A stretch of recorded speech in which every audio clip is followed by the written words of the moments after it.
పాపం ఇతని మీద జాలి ఏంటంటే ఇతనికి ఇంకా పెళ్లి కూడా కాల. జోక్ తెలుసా, ఇంతవరకు పెళ్లి కాల, కానీ ఇలా రాసుకున్నాడు. కారణం అతని క్యారెక్టర్ నేను నమ్ముతున్నా.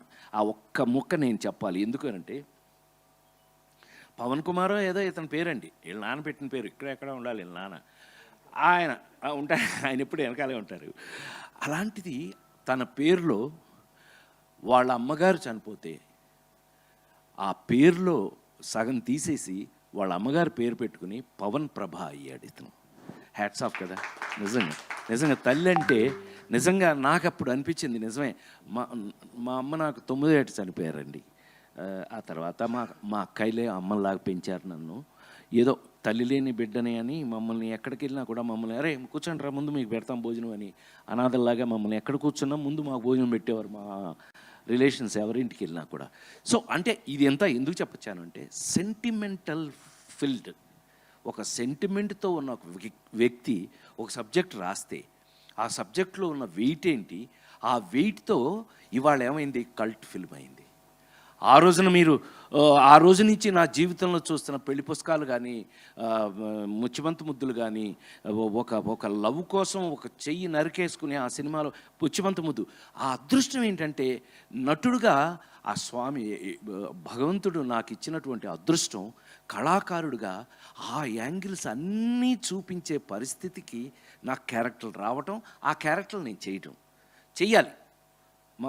నాకు బెస్ట్ ఫ్రెండ్ సినిమా ఇండస్ట్రీలో చిరంజీవి అన్నట్టు, రాజా ఏంటి బాగా చేసావంట, నువ్వు బాగా చేయకపోతే తిడతారు, బాగా ఎవరి కోసం చేస్తావు, గోల్డ్ మెడల్ ఊరికే తీసుకున్నావా అని సరదాగా అందరం కూర్చున్నప్పుడు సరదాగా మాట్లాడుకునేవాళ్ళం.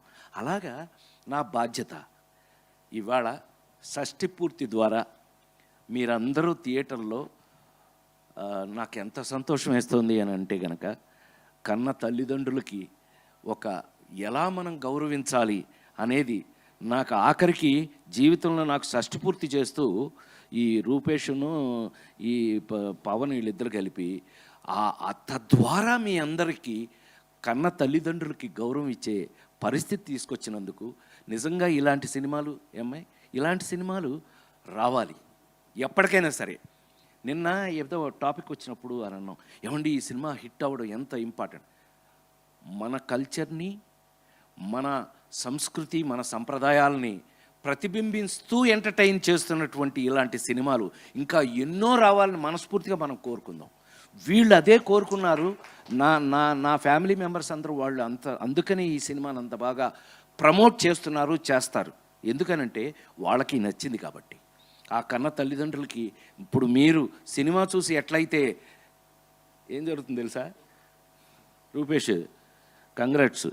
ఎందుకో తెలుసండి, సినిమా చూసి నిన్న మా అన్నయ్య ఫోన్ చేశాడు విజయవాడ నుంచి. నాకు అన్నయ్య ఉన్నాడండి, నా నలుగురు మగపిల్లలు 2 ఆడపిల్లల్లో మేమిద్దరమే మిగిలాం. అన్నయ్య ప్రసాద్ ఫోన్ చేసి, ఒరే రాజా వాడెవడో మా ఇంటి పక్కడరా సినిమా చూసి వచ్చాడంట, నీది చాలా బాగుందంట, మన ఇంటి పక్కన ఉన్న 10 మందిని తీసుకెళ్ళాడు రా ఇవాళ అన్నాడు.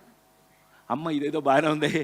ఒక సినిమా ఇది ఆ నలుగురు ఇలాంటి సినిమాలు అన్నిటికీ జరిగినాయి. ఫస్ట్ వీక్ నుంచి 100 days వరకు కూడా పెరగడానికి మా పిల్ల చెప్పినట్టుగా అది పెరగటం, రోజు రోజుకి దినాభివృద్ధి అయితేనే మంచి సినిమాగా కౌంట్ అవుతుంది అని నేను పెద్ద అయిన రామారావు పాదాల దగ్గర నుంచి చూసిన ఈ రోజు వరకు నేను చూస్తున్నటువంటి కంటి ముందు నేను చూసి నేర్చుకున్నటువంటి విషయాల్లో రోజు రోజుకి సినిమాకున్న ఈ క్రేజు, మరి ముఖ్యంగా షష్ఠి పూర్తి క్రేజు రావడం నేను 100% మనస్ఫూర్తిగా ఒక్కతన్ని బాగా అభినందిస్తాను. పవన్ ఎట్టి పరిస్థితుల్లోనూ అభినందించాలి. ఎందుకనంటే తను ఏం సెంటిమెంట్స్ అయితే ఫీల్ అయ్యాడో, ఏమైతే రాశాడో, ఏమైతే తీశాడో అదే మీకు ఇవాళ కంటి ముందు కనపడుతోంది. ఇది